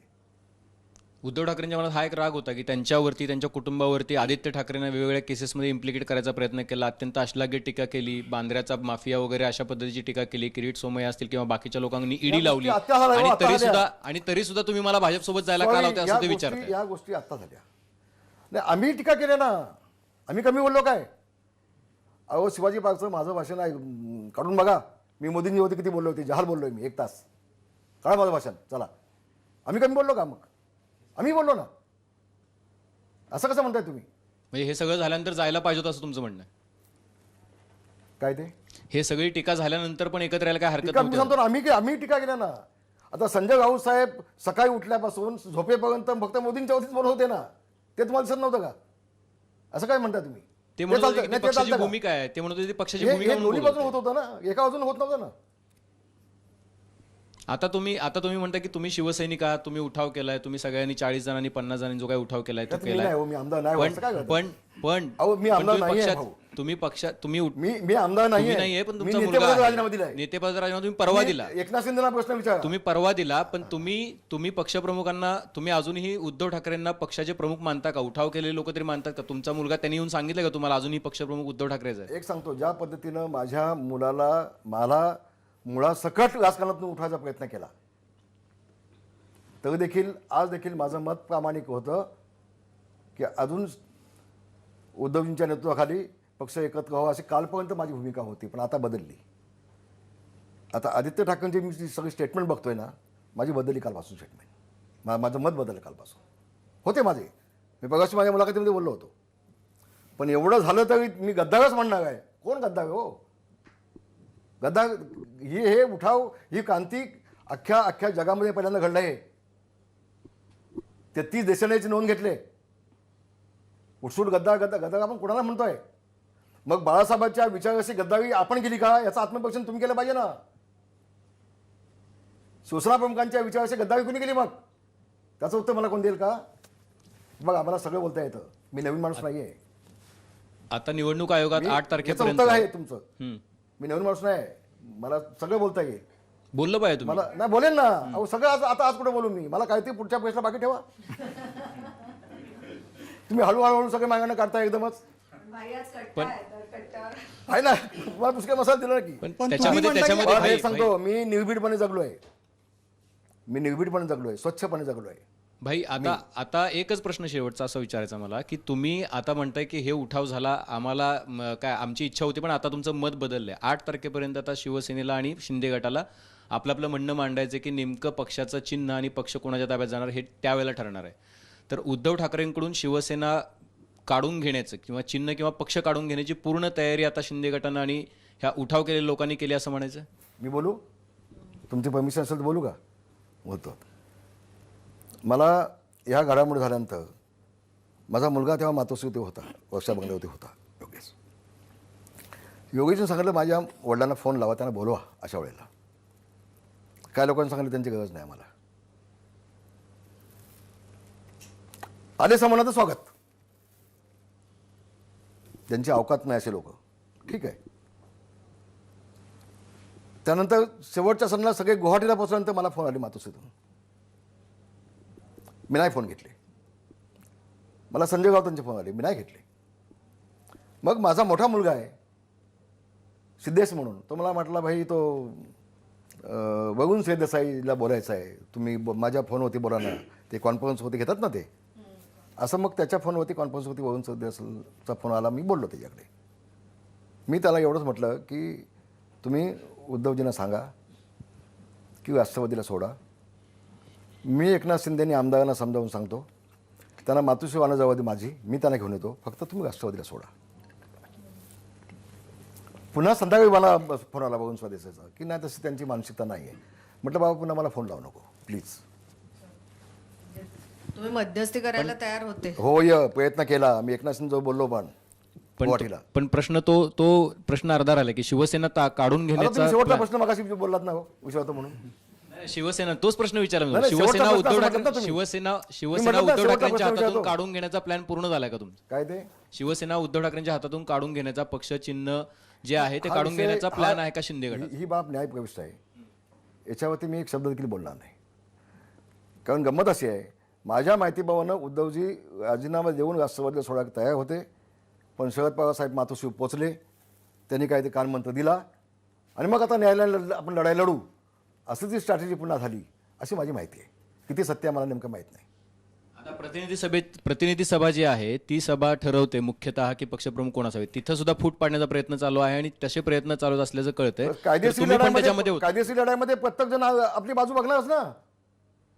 तुमची इच्छा काय आहे आता शेवटची? ज्यावेळेला- तुमची इच्छा काय? नाही, कायदेशीर लढाई ज्यावेळेला होते तेव्हा दोन्ही बाजून त्या गोष्टी होतात ना. पक्ष उद्धव ठाकरेंनी चालवावं का शिंदेनी चालवावं? नाही, तुमची इच्छा तुम्ही काय? ज्यावेळेला राष्ट्रवादी सोडणार नसाल तर तुम्ही चालूच नाही असं माझी इच्छा आहे. मग ठाकरेंनी तुम्ही पक्ष चालवू नये. शरद पवारांच्याच मांडीवर बसणार असाल, जो शिवसेनेला संपवाय निघालाय. आम्हाला बाळासाहेबांनी शिवसेना वाचवायची, मला वाचवायची. काय म्हणाय तुमचं? मला वाचवायची. आम्हाला शिवसेना संपवायची नाही राष्ट्रवादीसोबत जाऊन. आणि मग कुठल्या गोष्टीमध्ये एकनाथ शिंदेचं मी अभिनंदन करेन, अभिनंदन सगळ्या आमदारांचं, की त्यांनी चांगलं पावलं उचललं म्हणून उद्या शिवसेना जिवंत करणार आहे. मी दाव्याने सांगेन उद्याच्या 2.5 वर्षामध्ये ह्या 51 आमदारांना जर निधी चांगला मिळाला मतदारसंघामध्ये ते निवडून येतील. हे काय सांगतायत? काय आदित्य ठाकरेंची भाषा त्यांना शोभत नाही. आतापर्यंतचा भाजपचा जो तुम्ही इतिहास या मतदारसंघात येऊन दाखवा. सगळे आले, जनतेच्या डोळ्यामध्ये डोळे घालून दाखवा. सगळ्यांचं स्वागत झालं 51 आमदारांचं त्यांच्या याच्यामध्ये मतदारसंघामध्ये. तुम्ही वळीतून जाऊन दाखवा, सगळे वळीतून गेले. तुम्ही विधानभवनची पायरी चढून दाखवा, सगळे विधानभवनला गेले. आपण काय बोलतोय? आपण ठाकरे आहोत, थोडं भान ठेवा.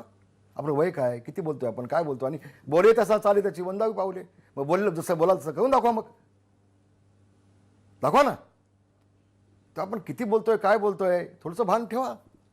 भाजपसोबत जे पक्ष गेले एनडीएत होते ते पक्ष आता भाजपसोबत राहिले नाहीत. भाजपसोबत गेलेल्या पक्षांचं सुद्धा पानिपत झालं. तुम्हाला असं वाटतं की भाजपसोबत जाऊन सुद्धा हे शिवसेना बघा, कारण आम्ही आतापर्यंत आमचं अकाली असतील पानिपत किंवा- आम्ही करून घ्यायचं की नाही. आता काय झालं असतं, आणखी 2.5 वर्ष आम्ही राष्ट्रवादीत थांबलो असतो तर आमचं पानिपत झालंच असतं ना. म्हणजे यानंतर त्या कारण काय करणार म्हणजे काय चालू आहे, काय करायचं ते जिवंत खाणार, आमदार निवडून आणणार. आणि आणि आणि पुढचं तुम्हाला सांगायला सांगा, बोला तुम्ही, विचारा, आम्ही सांगतो पुन्हा. भाई तुम्ही आतापर्यंत मी सुरुवातीला सांगितलं तुम्हाला जे प्रश्न विचार मला काय अडचण नाही. हां, तुम्ही आता बघितलं की तुम्ही आदित्य ठाकरेंवर म्हणजे हे करताय की मी आदित्य टीका नाही ठाकरे केली. हां, मी त्यांना मला तोच सांगतोय, प्रश्न आहे. माझा तो तुम्ही अधिकार आहे. एकीकडे- तुम्ही माझा हां, अधिकार आता नाही, होता. हां. नाही, कारण तुम्ही- आमचं पक्षामध्ये 52 वर्ष आमचं पक्षामध्ये योगदान आहे. त्यांचं वय 32 वर्ष आहे. तुमच्या शब्दात म्हणायचं तर ही टीका नाही आहे. त्यांचं वय 32 वर्ष आहे. माझं पक्षाचं योगदान 52 वर्ष आहे. नाही, माझा प्रश्न त्यावरच आहे. तुमच्या शब्दात जर आपण असं समजलं की ती टीका नाही आहे, हल्ला बोल शब्द मी वापरतो. हल्ला बोलला आहे. मी त्यांना विनंती करून सांगतोय हां, तर की त्या आपण हे आपल्या तोंडी असे वक्तव्य शोभत नाही. आणि एखादं वक्तव्य केलं तर मग ते घेऊन दाखवा. मग बंडखोरांना गद्दार हे लेबल लावण्याचं काम आदित्य ठाकरेंनी केलेलं आहे. पण जेव्हा व्हीपचं उल्लंघन केलं आणि जेव्हा आमदारांना नोटिसा बजावण्यात आल्या शिंदे गटाकडून, म्हणजे उद्धव ठाकरेंबरोबर जे राहिलेल्या आमदारांना नोटिसा बजावण्यात आल्या, त्यामुळे फक्त बाळासाहेबांचे नातू आहेत म्हणून आदित्य ठाकरेंचं नाव वगळलं. आणि बाकीच्यांना नोटिसा बजावण्यात आल्या. अत्यंत म्हणजे आभार आहे. बाळासाहेबांचं नातू आहे म्हणून त्यांचं वेगळं वर्गीकरण आणि बाकीच्या आमदारांचं वेगळं तुमचा मी वर्गीकरण, अत्यंत आभार आहे. हा. हे शिंदे किमान गटाने आज केलेली भूमिका. आज देखील एकनाथ शिंदेने त्या आमदारांची मातोश्रीच्या बाबत भूमिका काय की आपण आपल्याच याच्यातनं प्रश्नांतर सांगले ते बरं झालं. नाही, ही भूमिका तुम्हाला आज पटते का देखील मग? केसरकरांचं म्हणणं हेच आहे की आमच्यातला एकही आमदार मातोश्रीवरती, उद्धवजींच्यावरती किंवा आदित्य ठाकरेंच्यावरती टीका करणार नाही, बोलणार नाही आजही. याच्यावरून तुमच्या लक्षात जी गोष्ट घ्यायला पाहिजे आली पाहिजे ती आपण समजून घेतली पाहिजे. त्यांचं मत काय ते आमदार जेवढा 5-5 वेळा निवडून येतात, मंत्री आहेत, त्यांना बोलता येतं ना. गुलाबराव पाटील सगळ्या माणसाला बोलता येतं ना. पण जेवढा त्या सगळ्यांनी एकत्र मिळून ठरवलंय की मातोश्रीच्या वरती, उद्धवजींच्या वरती किंवा आदित्यजींच्या वरती एकही शब्द बोलायचा नाही, याचा अर्थ काय होतो मला सांगा हो. ते त्यांनी समजून घेतलं पाहिजे, असं मला वाटतं. भाई पण एक जो प्रश्न आहे जो बऱ्याचदा वेगवेगळ्या पद्धतीने येतोय आणि तो परत सुटतोय, तुमची ही जी भावना होती की राष्ट्रवादीला सोडा, आम्ही तुमचे आहोत, तर ती आजही याही घडीला आहे? आज मी नाही सांगू शकणार. काल पण ती भूमिका होती माझी प्रवासी. पण आता पुन्हा आदित्यजींचे हे सगळे दौरे चाललेत आणि त्यांचं ते हे सगळे वक्तव्य चाललंय. मी नाराज आहे आता. मी तुम्हाला खरं सांगतो, माझी भूमिका आता बदलली की यांना राष्ट्रवादीला सोडायचंच नाही. पण ही तुमची भूमिका होती का सगळ्या? हे सगळ्यांची भूमिका होती. आणि तुम्हाला गंमत सांगतो, आणखी पुढे जाऊन सांगतो, गंमत म्हणणार नाही मी, पण सगळ्यांची भूमिका होती. पुन्हा आपण जर साहेबांनी सोडलं राष्ट्रवादीला तर आपण यायचं. पण एवढ्यात मग इथून ज्या काय पत्रकार झाल्या त्यांना मग कुत्रे, बैल, वेडे, त्या महिला आमदारांना वेश्या, हे सगळं जे बोललं गेलं त्याच्यामुळं मग जास्त कटुता निर्माण झाली. मग सगळे आमदार चिडले.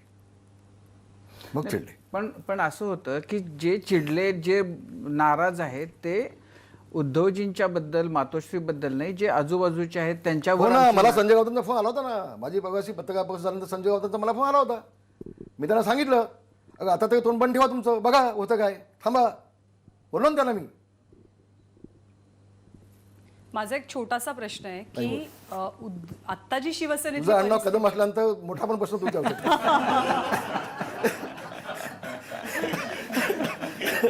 नाही, पण वेळ विचारात घेता मी छोटाच विचारते की आत्ताची शिवसेनेवरती जी परिस्थिती आली आहे तर ती शरद पवारांमुळे आली, राष्ट्रवादीमुळे आली, की उद्धव ठाकरेंना ज्यांनी नॉट रिचेबल केलं? सगळेजण विठ्ठलाबद्दल बोलत नाही, बडव्यांबद्दल बोलतात.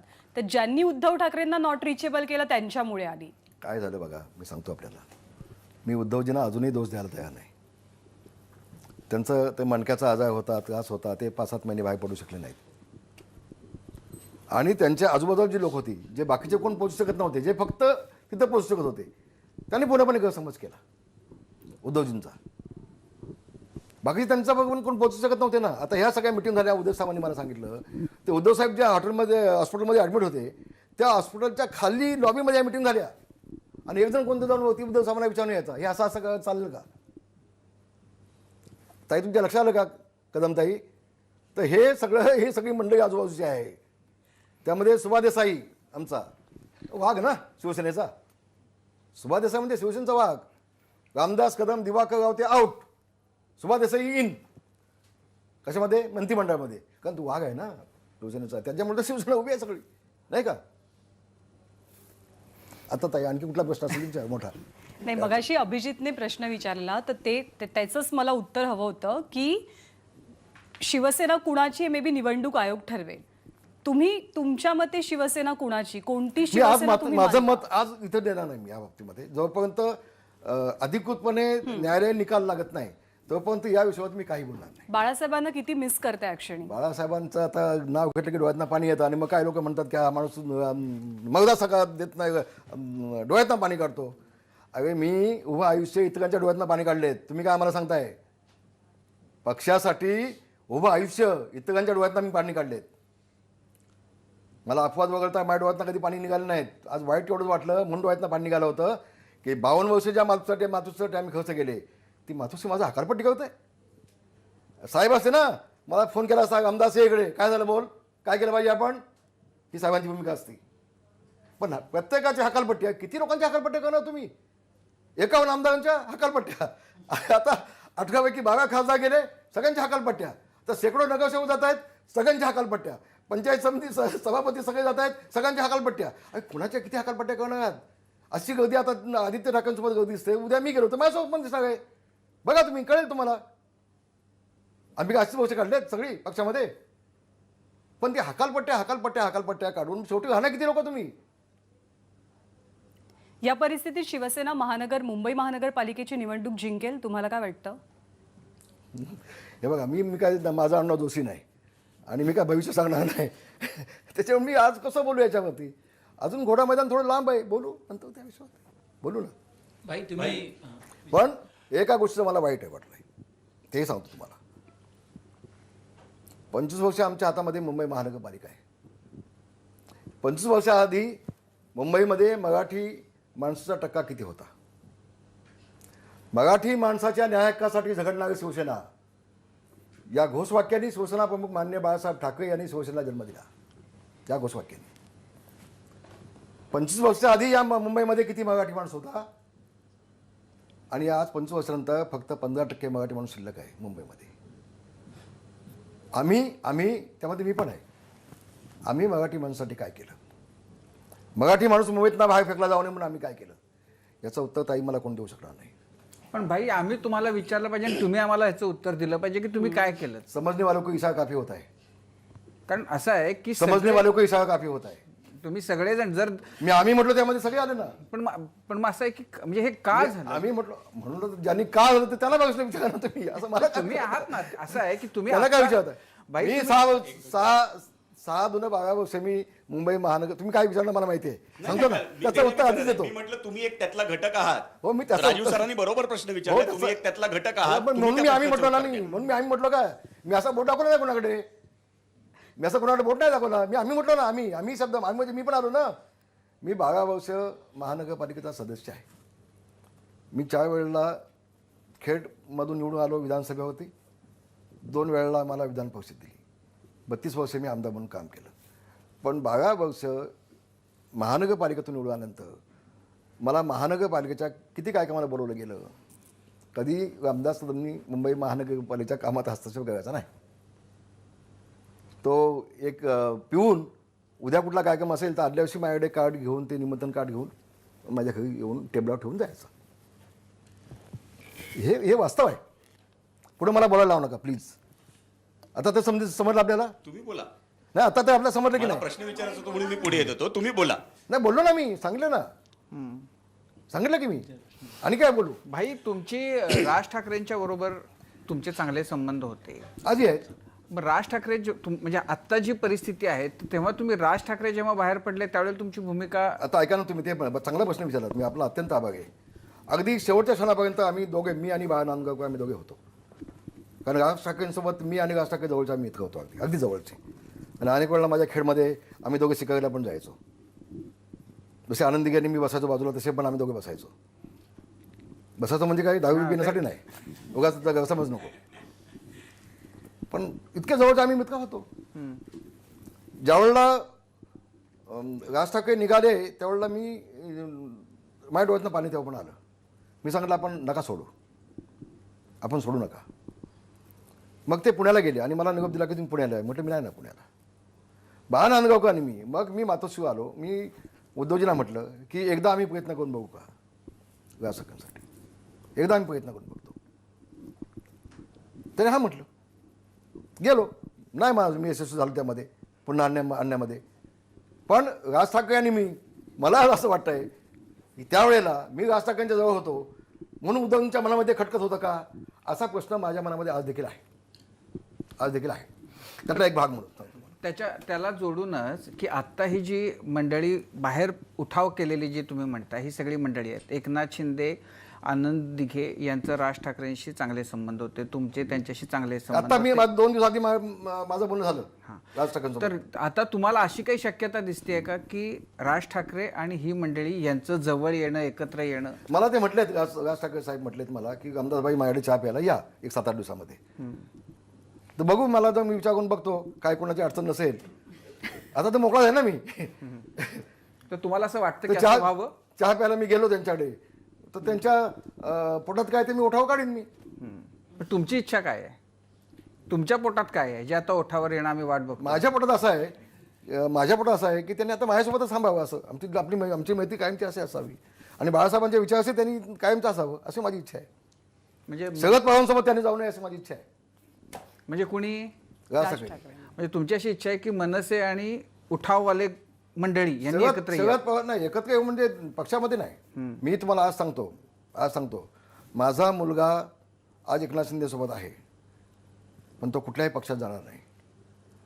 आणि अशी कधी वेळ आली तर 1 मिनिटात मी त्याला राजीनामा द्यायला लावीन. एका क्षणामध्ये मी त्याला राजीनामा द्यायला लावीन. बाळासाहेबांचे विचार आणि भगवा झेंडा बाजूला ठेवून काही नाही. कारण आज आम्ही आहोत ना, ते बाळासाहेबांच्यामुळे आहोत, भगव्या झेंड्यामुळे आहोत.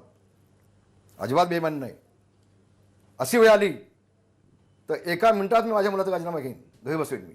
हे तुम्हाला आज सांगतोय राजीवजी, इथे जवळ बोलतोय.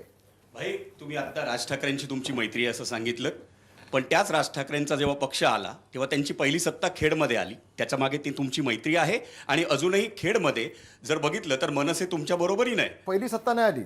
पहिली सत्ता खेडमध्येच आली. पहिली सत्ता आत्ता आली. त्यांनी ते गेल्यानंतर आत्ता सत्ता आली. ते सुद्धा मनसे स्थापन झाल्यानंतर पहिली सत्ता मनसेची कुठे आली असेल तर ती खेडमध्ये घ्या ना, आली. ते पण कशी आली कशी आली आम्हाला माहिती, तुम्ही मी सांगा. सांगतो ना. राज ठाकरेंना मैत्रीचं तुम्ही हे दिलं का? तिथे राष्ट्रवादी, काँग्रेस, भाजप, मनसे असे सगळे एकत्र आले आणि जनतेमधून तो नगराध्यक्ष निवडून आला. तिथे 10 नगरसेवक माझे निवडून आलेत शिवसेनेचे. 17 पैकी 10 नगरसेवक शिवसेनेचे निवडून आलेत. पण अजूनही मनसेची चांगली ताकद आहे आणि खेडमध्ये. आज तिथे त्यांचा जो नगराध्यक्ष आहे तो उघडपणे राष्ट्रवादीचं काम करतोय. माझे आमदार सोबत राष्ट्रवादीच्या उघडपणे, लपून छपून नाही. हे वास्तव आहे. आता बोला. भाई, सुरुवातीला तुम्ही असं म्हणालात की शिवसेनेनं तुम्हाला दिलं वगैरे असं ज्यावेळेस ज्ञानदा आणि सरांनी उल्लेख केला, तर तुम्ही असं म्हणालात की काय दिलं हो. थोडंसं आश्चर्यचकित व्हायला होतं. 90 साली तुम्हाला पहिल्यांदा सगळ्यांना माहिती आहे तो किस्सा, आमदार केलं, त्याच्यानंतर 4 वेळा तुम्हाला विधानसभेवर पाठवलं, मध्यंतरी तुम्हाला राज्यमंत्रीपद स्वतः बाळासाहेबांनी शब्द दिला वगैरे, ते किस्से पण आम्ही ऐकले. त्याच्यानंतर तुम्हाला एकदा नाही 2 वेळा विधान परिषदेवर शिवसेनेनं पाठवलं, त्यावेळेस उद्धव ठाकरे कदाचित ॲक्टिव्ह रोलमध्ये असतील. त्याच्यानंतर तुम्हाला कॅबिनेट मंत्री केलं, कदाचित ते तुम्हाला खातं आवडलं नसेल, असू शकतं. असं मला आवडलं असेल, मला काय अडचण नाही. खातं कुठलं मला आहे? आवडलं असेल तर मला काय अडचण नाही. मला त्यातले डिटेल्स माहिती नाही, पण मला इदार नसेल ते खातं, जसं लोक म्हणतात तसं, त्यामुळे तुम्ही नाराज असाल. आय एम नॉट खात्याची शुअर. उंची मी वाढवली, मात्र त्या खात्याची तरी उंची मी तुम्ही वाढवली. नाराज आहात. तुम्हाला मध्यंतरी पुन्हा विरोधी पक्ष नेतेपद पण केलं. आता तुम्हाला काय दिलं हो ह्या प्रश्नाचं उत्तर नाही मिळत. विरोधी पक्ष नेतेबद्दल मी सगळी अख्खी कहाणी सांगितली की तुम्हाला इथे. आता नंबर 1. नंबर 2, मला बाळासाहेबांनी दिलं म्हटलं ना, मी साहेबांनी मला दिलं. पण एक सांगतो, ज्यावेळेला आपण म्हणतो एखाद्या माणसाला मी हे दिलं, त्यावेळेला त्या माणसाचं कर्तृत्व पण तेवढं असतं. हे आपण बाजूला का ठेवत आहे. आज मी एक प्रश्न मी आपल्या माध्यमातून आमच्या उद्धव साहेबांना विचारला. मनीषा कायंदेला तुम्ही विधान परिषद दिलीत, तिचं काय कर्तृत्व होतं? तिला दिलं तुम्ही ना, तिला तुम्ही म्हणू शकता दिलं म्हणून. ती चतुर्वेदी, तिला खासदारकी दिली, तिचं काय पक्षासाठी योगदान होतं हो? तिला म्हणू शकतो आपण दिलं म्हणून ना. आमच्याकडे सबबचा एक आमदार आहे, त्याला दिला विधान परिषदला, काय योगदान हो? त्याला ते म्हणू शकता आम्ही याला दिलं म्हणून. पण 52 वर्ष ज्यांनी संघर्ष केला, 40 केसेस अंगावरती घेतल्या, आणीबाणीच्या वेळेला नालबंद्या करून घेतल्यात, केस काढलेत पोलिसांनी, संघर्ष केलाय, लढाया केल्यात, त्याचं काहीच नाही. काल आले पक्षामध्ये आणि आज ज्यांना दिलं त्याला तुम्ही म्हणू शकता ना मी दिलं म्हणून. आमचं पण काय ते योगदान आहे ना, तर तुम्ही काय एकदम विसरता. आता बोला. ही 2 वे प्रोसेस आहे आणि ते आता बरोबर. सामान्य शिवसैनिक ते मान्य करतो, म्हणूनच तर तो या 40 आमदारांच्या सोबत पण आहे, कदाचित राहील पण. आता बरोबर बोललात तुम्ही. पण ह्या प्रकार तर बाळासाहेबांच्या काळात व्हायचा. चंद्रिका केनिया, प्रितीश नंदी, बाकी अनेक लोक आहेत की ज्यांना खासदार दिले, लोकसभेमध्ये आमदार मी असे समजू शकतो केले. ना, लोकसभेमध्ये मी समजू शकतो, विधान परिषदला का? आणि तुमचं काढून त्यांना दिलं नाही ना, ते विधान काहीतरी हो पक्षाचे हो, गणित असतील मला ते. कुठे दिलंय पुन्हा? माझं काढून दिलं की? असं काय करता तुम्ही? नाही, असं काय करता तुम्ही? मग फक्त ते मला सांगा, आज त्या मंत्रिमंडळामध्ये रामदास कदम असता, कदाचित तिथं वेगवेगळं दिसलं असतं. पण आजी दादा एवढी संधी मिळाली नसती. आज त्या मंत्रिमंडळामध्ये रावते असते तर कदाचित अजितदादा एवढी संधी मिळाली नसती. हे तुम्ही का झाकून करताय? मला सांगा, शरद पवार साहेबांनी त्यांच्या जुन्या लोकांना सगळ्यांना घेतलं ना हो? त्यांना काळी घालली नाही ना जुन्या लोकांची? मग त्या दिलीप वळसे पाटला एवढं दिलं, जयंत पाटलाला एवढं दिलं, अजित पवारला एवढं दिलं, असं कधी म्हटलं नाही ना ते. आमच्याकडेच काय हो हे? नाही, मग त्याचा तुम्ही कधी स्वतः त्याचा विचार केलात का, की उद्धव ठाकरेंना असं का वाटलं की तुम्हाला राऊतेंना दूर आता ठेवा? कसा सांगू शकतो बाबा? ते त्यांनी सांगायला पाहिजे ना, मी कसं सांगू शकतो? त्यांच्या मला असं काय येतं ते? काँग्रेसने सगळ्या जुन्या लोकांना घेतलं ना, हो घेतलं ना, राष्ट्रवादीने सगळ्या जुन्या लोकांना घेतात ना, ते बाजूला घेत नाही ना, संपवित नाही ना जुन्या लोकांना. एक सांगतो आपल्याला मी, एखादा कार्यकर्ता घडण्यासाठी 30-30, 40-40 वर्ष, 50-50 वर्ष लागतात. आणि घडलेला कार्यकर्ता ला संपून टाकायचा, बाजूला करून टाकायचा, त्याचं नामोनिशाण मिटून टाकायचं, यातून पक्ष अधिक मोठा होतो का हो? पक्ष अधिक मोठा होतो. आपण कार्यकर्त्याला ताकद आणखी देतो, आणखी मोठी करतो. कार्यकर्ता मोठा झाला की पक्ष मोठा झाला ना, पक्ष मोठा झाला ना. बोला आता. याला जोडूनच माझा आता मी भावनाविष होणार नाही, डोळ्यातनं पाणी निघणार नाही, तुम्ही चिंता करू नका. आता भाई याला मी जोडूनच उद्धवजींना शब्द देतो, याच्यापुढे मी डोळ्यातनं पाणी काढणार नाही. पण ज्याने मला त्रास दिलाय आणि ज्यांनी शिवसेना संपवायचा प्रयत्न केला, त्यांच्या डोळ्यातनं पाणी काढणार, तुम्हाला सांग. भाई याला भाई, जोडूनच याचा हाच प्रश्न आहे माझा की ज्यांनी आपण म्हणतोय, अनिल परबांचं तुम्ही नाव घेतलं, संजय राऊतांचं नाव प्रत्येक आमदार घेतोय, हे मला सांगा खऱ्या अर्थाने हे जे आपण जे विठ्ठलाच्या भोवतीचे बडवे म्हणतोय, त्याच्यापैकी कोणाकोणावर सगळ्या शिवसैनिकांचा राग ताई, आहे? माझी ताई, मला आज नाव घ्यायला लावू नको. सगळ्यांना नाही, आज नाव घ्या ना. नावं सगळ्यांना माहिती आहेत.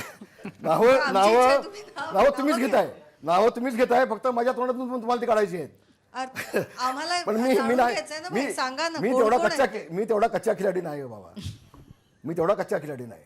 घेईन नाव ना, योग्य वेळेला नाव ते पण घेईन ना. नुसते नाव घेणार नाही. येणार आहे. कट्ट्यावरची सगळ्यात निमित्त योग्य काय वेळ आहे. घोडा मैदान लांब नाही हो. काय कधी कशासाठी येणार आहे घोडा मैदान म्हणजे कधी? राहुल साहेब, एबीपी माझावरती जेवून सांगेन, कारण हे माझं आवडतं चॅनल आहे. बाई, असं सांगेन ना, इथं आम्ही- जेवून सांगेन ना, इथं अच्छा, जेवून बोलेन बाई, ना. पत्रकार काय, सामान्य पण माणसं काय, काही यांनाही काही जाणून गोष्टी घ्यायचा अधिकार आतापर्यंत आहे. महाराष्ट्राला माहिती नव्हत्या, ते मी आज बोललोय. हे तुम्हाला मान्य केलं पाहिजे. भाई तुम्ही एक गोष्ट भाई- आहे, भाई- सध्या रामदास कदमला उगाच बोलवलं असा पश्चाताप तुम्हाला होणार नाही.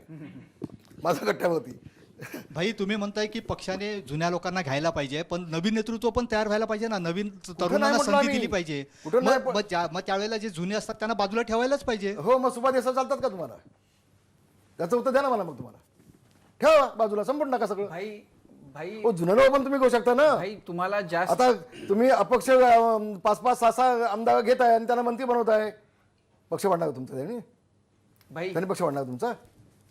भाई तुम्हाला जास्त दुःख कशाचं झालं? तुम्हाला बाजूला ठेवल्याचं झालं का सुभाष देसाईंना केल्याचं झालं? पक्ष आपला संपवण्याचं काम झालं, त्याचं वाईट वाटलं. नाही, ते तर नंतर झालं. पक्ष माझा आधी नाही. जेव्हा जेव्हा पक्ष माझा सरकार नाही. बनलं 19 मध्ये, हो तुम्ही ना. आणि रावते तुम्ही दोघ जण मंत्रिमंडळात नव्हतात. तुम्हाला आता तुम्ही माझ्या अगदी मुद्द्यावरच तुम्ही आलात. तुम्ही हा.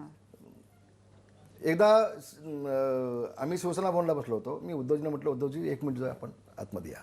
मी त्यांना आतमध्ये एंट्रीच्या मला घेतला. म्हटलं, काम करा तुम्ही, मी आहे, रावते आहे, सुभाष देसाई आहे, आता आम्हाला थांबवा आणि नवीन लोकांना आपण संधी द्या शिवसेनेतल्या, काय अडचण नाही. नक्की? मला म्हटलं नक्की. मला येस म्हटले. पण ज्यावेळेला शपथविधी आला तर सगळ्यात आधी सुभाष देसाई. मग मला काय वाटेल सांगा, माझ्या ठिकाणी तुम्ही आहात. तुम्ही सांगितलं आणि- आम्हाला बाजूला ठेवा. आणि- सुभाष देसाईंनी आणि- तसं सांगितलं नाही. आणि गंमत अशी आहे, मी तिघांची नावं सांगितली आणि गंमत अशी आहे, ज्यावेळेला सुभाष देसाईंचं शपथ झाली त्याच्या आधी एकनाथ शिंदे झाली.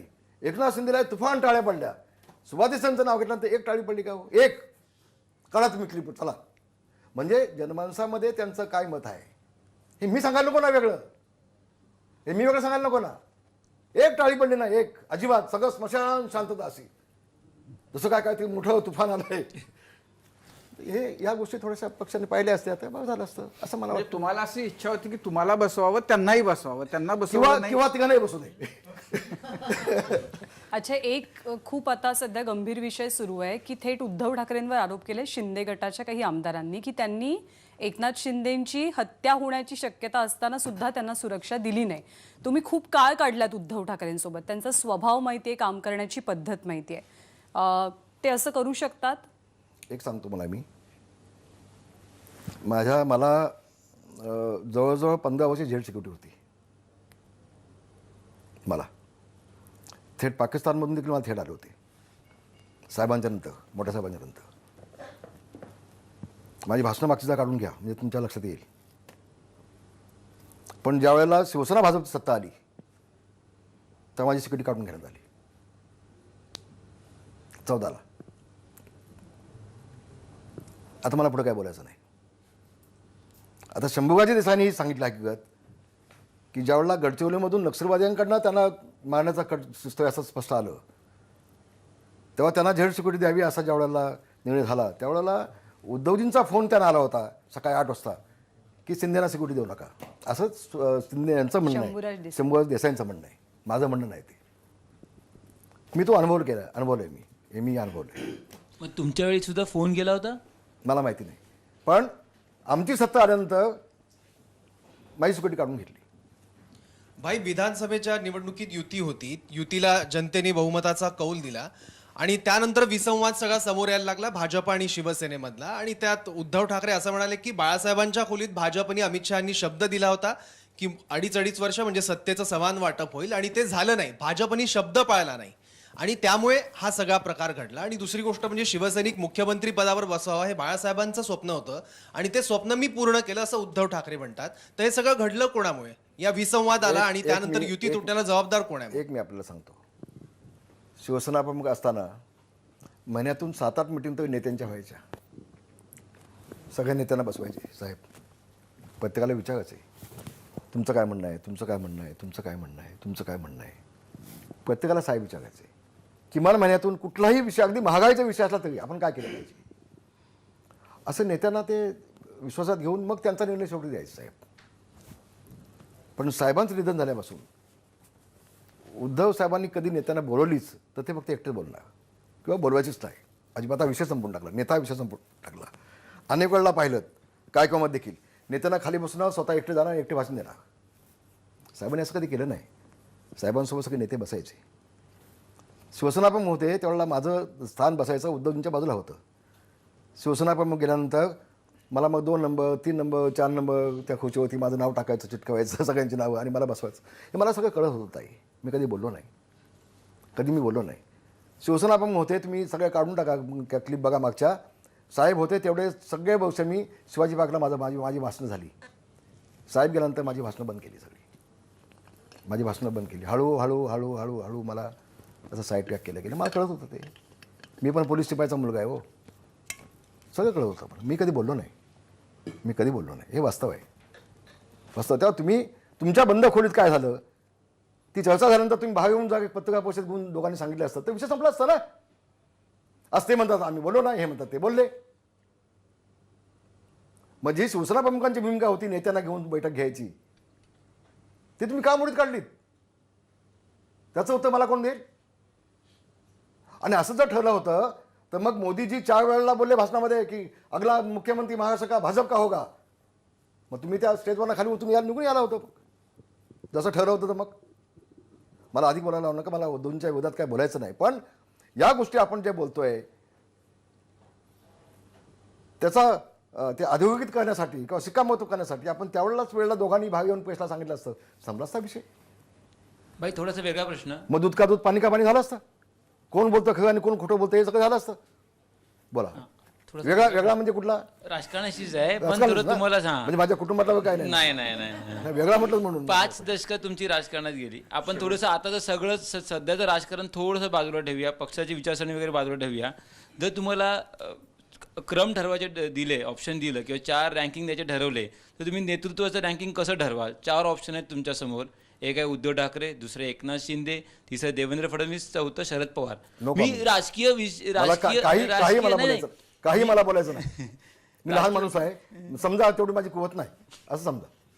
शेवटचा तुमच्या प्रश्नाला मी नापास झालो असं समजा बस. भाई, मग शेवटी प्रश्न हा तुम्ही इतकं स्पष्टपणे बोललायत, शेवटी प्रश्न हाच उरतो की 1995 पासून तुमची नाराजी आहे. तर मग आता सगळे हा प्रश्न सगळीकडूनच येतो की मग ही नाराजी आत्ताच का उघड होते? मग इतक्या दिवसांनंतर ही नाराजी आता माझं जेव्हा तुम्ही तोंडच बंद करून टाकलं, मी मीडियासमोर जायचंच नाही तर मी काय करायचं मला सांगा. अहो तुमचा आभार आहे, मला मानले पाहिजे की आता मी मोकळा झाल्यानंतर मला तुम्ही लगेच बोलवलं किमान या माझा कट्ट्यावरती बोला काय बोलायचं तुम्ही. 3 वर्ष मी कुठं आलो का? मला कोणी पाहिले का कुठं? एक पत्रकार परिषद घेतली नाहीला जाणं, ती सुद्धा नाहीला जाणं, कारण मातोश्रीतनाच फोन जात होते माझ्या बाबतीमध्ये. मातोश्रीमध्ये काय सूत्र आहेत तुमच्यामध्ये मीडियाची, तुमची नाही. रामदास कदम भाजपमध्ये जाणार, रामदास कदम राष्ट्रवादी जाणार. रामदास कदमांची हकालपट्टी होणार, हे अगदी मी मंत्री असताना पण माझी हकालपट्टी होणार, अशा ह्या सगळ्या बातम्या मातोश्रीमधूनच काही मीडियाना जायच्या आणि मीडिया ते दाखवायचं. जे फक्त माझी बदनामी कशी होईल, मला साईड टॅग कसं करता येईल, हे अति व्यवस्थित प्लॅनिंग चाललं होतं. रामदासभाई, ज्या शिवसेनेमध्ये बाळासाहेबांच्या शिवसेनेमध्ये 52 वर्ष तुम्ही घालवलीत, ती शिवसेना वाढवायला तुम्ही मदत केलीत, ती शिवसेना कशी वाचेल असं तुम्हाला वाटतं? आता शिंदे गट आणि म्हणजे उद्धव ठाकरे एकत्र येतील का? भाजपसोबत ज्यांची नैसर्गिक युती आहे त्यांच्यासोबत राहून ते पुढं स्वतःचा विस्तार करू शकतील? या संकटातून बाळासाहेबांची शिवसेना कशी वाचेल असं तुम्हाला वाटतं? मी मगाशी, आपण चांगला प्रश्न विचारलात. मी मगाशी एक गोष्ट मी आपल्याला सांगितली, शिवसेना सोडून, बाळासाहेब सोडून, भगवाजयना सोडून आमच्या जीवनामध्ये काही नाही. तशी वेळ आली तर आम्ही सगळं सोडू आणि आमच्या घरी बसू. मी आपल्याला सांगितलं. मगाशी मी एकनाथ शिंदेंचे मी अभिनंदन केलं, त्या 51 आमदारांचा मी आभार मानले की तुम्ही योग्य वेळेला चांगलं पाऊल उचललं. आता आणखी 2.5 वर्षानंतर ह्या सगळ्या अजितदादांनी, कारण त्यांच्या हातात फायनान्स सत्ता, त्यांच्या हातामध्ये सगळी, ते सकाळी 7 वाजल्यापासून त्यांचा कामकाजामध्ये त्यांचा कोण हात नाही पकडणार, हातोटीमध्ये त्यांचा, अजितदादांचा प्रचंड एकदम. आणि खास करून त्यांना माहिती आहेत. आणि म्हणून आपले आमदार कसे वाढतील आणि शिवसेना कशी संपेल हे त्यांनी प्लॅनिंग घेऊन सगळं चालले होते. या 2.5 वर्षामध्ये, पुढच्या 2.5 वर्ष आणखी असं झालं असतं, सगळं मातीमोल झालं असतं. म्हणजे बाळासाहेबांची शिवसेना जिवंत झाली नसती. म्हणजे नुसते आमदार म्हणून शिवसेनाच नाही, पण जो लोकप्रतिनिधी असेल तर तिथल्या लोकांना न्याय मिळतो, तिथला त्या भागाचा विकास होतो, शिवसैनिकांना न्याय मिळतो. ही भूमिका आपण घेऊन चाललो इतक्या वर्षानं. नाही तर साहेबांनी तर 80% समाजकारण आणि 20% राजकारण केलं होतं साहेबांनी, मोठ्या साहेबांनी. फक्त सर्वसामान्य ग्रामीण भागाच्या माणसाचा विकास झाला पाहिजे ही भूमिका घेऊन साहेबांनी निवडणुकामध्ये भाग घेतला. आणि म्हणून मी एकनाथजींचे आभार मानेन की त्यांनी पुढच्या निवडणुकीमध्ये शिवसेनेचे 60, 70, 80 आमदार निवडून आणावेत, भगवा झेंडा फडकवावा. आणि आता उद्धवजींच्या हातामध्ये आहे की आदित्य ठाकरेंसारखे जर वक्तव्यच करायला लागले तर पुन्हा जवळ कोण कधी येणार नाही हो. हीच भूमिका त्यांची असेल तर एका बाजूला म्हणायचे मातोश्रीचे दरवाजे उघडे आहेत, तुम्ही कधी या. एका बाजूला तिकडे एकनाथ शिंदेजवळ कॉम्प्रोमाइज करायची म्हणून त्या मिलिंद नार्वेकरला आणि तो कोण पाटील रवींद्र फाटक त्याला पाठवली, तिकडे बोलणीकाला पाठवली आणि इकडं एकनाथ शिंदेला गटनेते म्हणून हकालपट्टी आणि त्यांचे पुत्र चालतायत. असं कधी होतं का कुठं? असं कधी कुठं होतं का? आणि म्हणून ह्या गोष्टी आपण सगळ्यांनी समजून घेतल्या पाहिजेत. प्रामाणिकपणे एकनाथ शिंदेची भूमिका एवढीच आहे जी मी जवळला मी पाहिली. मी काल एकनाथ शिंदेजवळ 2 तास बसलो होतो. ते आणि मी आणि माझी 2 मुलं, आम्ही 3घच होतो. 2 तास मी बसलो होतो. मुद्दा म्हटलं तुमची पुढची भूमिका मला काय सांगा, मला कळू देत. तुम्ही म्हटलं कुठल्या पक्षापेक्षा जाणार नाही ना ते सांगा. म्हणजे काल मी इतकं बोललो आणि मी आणखी 2 गोष्टीची काल चर्चा करून घेतली. एक ओबीसीचं आरक्षणचं झालं, एक मोठं काम झालं. म्हटलं मराठा समाजाने 57 मोर्चे काढले, त्याला आता मुख्यमंत्री म्हणून तुम्ही न्याय देणार आहात की नाही, तो काल मी एक प्रश्न विचारून घेतला. त्याचे मला त्यांनी सकारात्मक उत्तर दिलं, मला समाधान वाटलं. आणि दुसरा माझा मुंबई गोवा जो महामार्ग आहे, गेल्या 15 वर्षापासून रखडतोय, अनेक अपघात होत आहेत, त्याचं तुम्ही काय करणार आहात? मला म्हटलं मी गडकरी जो बोलतो वाटल्यास मी त्यांच्याकडे जाईन, त्यांना बोलवीन, मिटिंग घेईन आणि ताबडतोब पैसे देऊन आपण तो 1 वर्षामध्ये पूर्ण रस्ता करून टाकू. काल त्यांनी मला शब्द दिला. हे 2 विषय मी काल त्यांच्याकडे बोललो. आणि काही पक्षाबाबत देखील मी त्यांच्याकडे चर्चा केली. नाही मी मला नाही खोटं बोलता येत, मला खोटं नाही बोलता येत भावनो. आणि काल ते मी बोललो त्यांच्याकडे, मी चर्चा केली काल त्यांच्याकडे. तेव्हा आपल्याला जोडायचं असेल तर तुटे पण ताणता नाही, हे पण लक्षात ठेवलं पाहिजे. हे पण लक्षात ठेवलं पाहिजे. मातोश्रीचे दरवाजे खुले आहेत. रामदास कदम त्या खुल्या दरवाजात आत जाणार आहेत का? कारण आता तुम्ही बंद केलेत दरवाजे तुमच्यासाठी. मला आता कठीण वाटतंय. हकालपट्टी हा शब्द माझ्या जिव्हाळा लागलाय, जिव्हाळा लागलाय माझ्या. मला थोडंसं आता कठीण वाटतंय, कारण मी 2.5-3 वर्षात पण नाही गेलो ना. मी हट्टी माणूस नाही आहे, पण स्वाभिमानी आहे. स्वाभिमान घाण ठेवून काही नाही, काही नाही. आणि बाळासाहेबांनी आम्हाला शिकवलंय, अन्यायाच्या विरोधात लढा ही शिकवण बाळासाहेबांची आहे. आम्हाला संघर्ष करा तुम्ही, शिकवण बाळासाहेबांची आहे. गुडघे टेकणारा रामदास कदम नाही आहे, तुम्हाला मुद्दाम सांगतो मी, नाही आहे. आणि मी प्रामाणिकपणे प्रयत्न केला, मला साथ नाही मिळाली साथ. आणि आता हे सगळं चाललं आहे, हे सगळं शिव यात्रा आणि अमुक यात्रा तमुक यात्रा, ठीक आहे ना, उद्या मी पण काढणार आहे. तुम्हाला कळेल किती गर्दी असेल ती, समजेल ना. मला आव्हान द्यायला शिकावतं आणि मी ते देतोय. कसली अडचण नाही मला त्यासाठी. धन्यवाद. तुमच्या बोलण्यात तुमचा दुखावलेपणा दिसून येतोय आणि म्हणूनच कदाचित खूप सडेतोड पद्धतीनं तुम्ही बोलताय, तुमची मतं मांडताय. शुभेच्छा तुम्हाला आणि मनापासून आभार. कट्ट्यावर खूप धन्यवाद तुम्हाला, खूप धन्यवाद. आणि याच्यापुढे मी डोळ्यातनं पाणी काढणार नाही बरं का. नाही काढणार बघा तुम्ही, पण समोरच्यांच्या काढीन, समोरच्यांच्या काढीन, माझा दावा आहे माझा. धन्यवाद. जय महाराष्ट्र. आभार. जय महाराष्ट्र. आणि यानंतर माझं कट्ट्यावरती आता वेळ झाली इथेच थांबण्याची. ताज्या बातम्यांसाठी पाहत रहा ABP माझा.